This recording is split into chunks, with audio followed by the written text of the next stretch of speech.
شيخ الازهر لما قال تهميش المراه معناه ان البلد هتمشي على رجل واحده، وما ينفعش البلد تمشي على رجل واحده، لازم تمشي على رجلها الاثنين.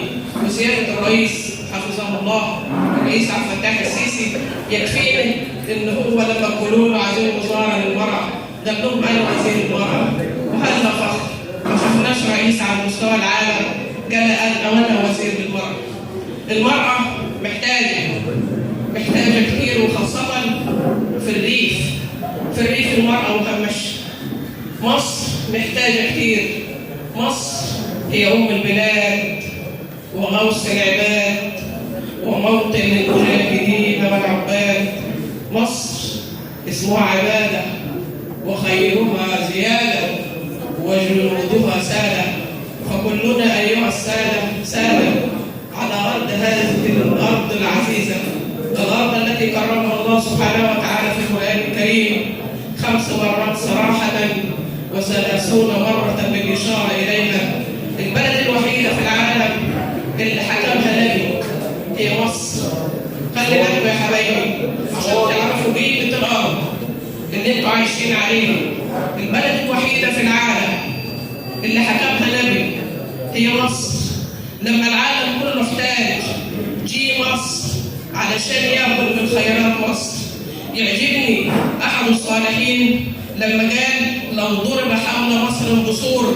خلي بالكم الكلام ده نحطه حاجه في وداني وناخد بالي ان انا مش في اي مكان، ده انا في ارض تجلى عليها الملك. احد الصالحين قال لو ضرب حول مصر بسور ما ضرها ذلك. البلد مش هتنضر حتى ولو دفت عليها كل ابواب العالم. مصر جه عليها وقت كانت بتوكل العالم كله.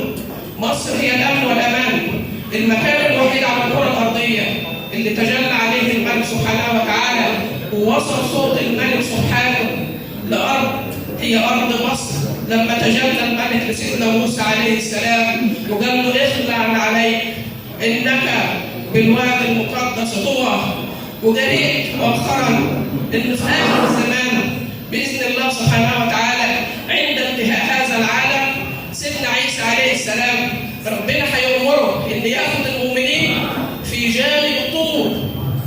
خلي بالكم يا اهل مصر في اخر الزمان، انا قريت الكلام ده مؤخرا ان ربنا سبحانه وتعالى هيأمر سيدنا عيسى عليه السلام لما ينزل من الارض ويعود بالسلام الارض ان هياخذ المؤمنين ويحطهم في جانب الطور. وده شرف وفخر ما دورش على مكان تاني. ثم تهب ريح فتأخذ المؤمنين فيبقى الاشرار فتقوم عليهم الساعه. مصر ارض الامن والامان. مصر محتاجه من الطفل للشيخ للشاب.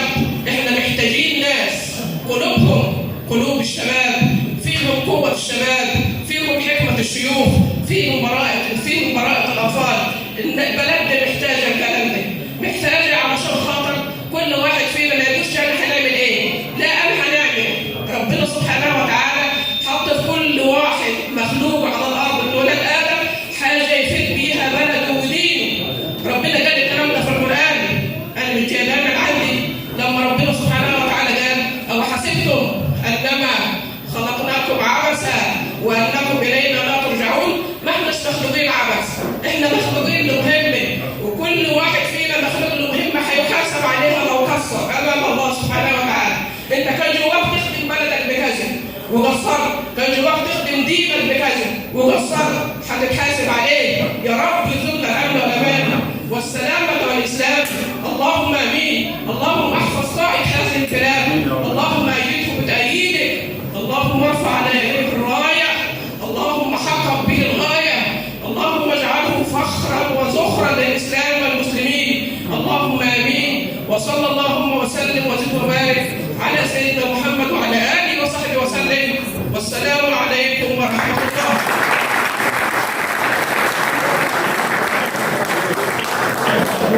وعليكم السلام ورحمة الله وبركاته. لكل شخص من اسمه نصيب. الأستاذة نادية وكلامها نادي وجميل، وكنا نظن أننا نمتلك امرأة حديثية واحدة هي الأستاذة نبيلة كفوري أمينة المرأة على مستوى المركز. وإذا بنا نزداد امرأة حديدية أخرى تقول ما لا يقوله الرجال وتصول ما لا يصوله الرجال. أحسنت يا أستاذة نادية، أحسنت وأحسن الله إليك. مش عندني.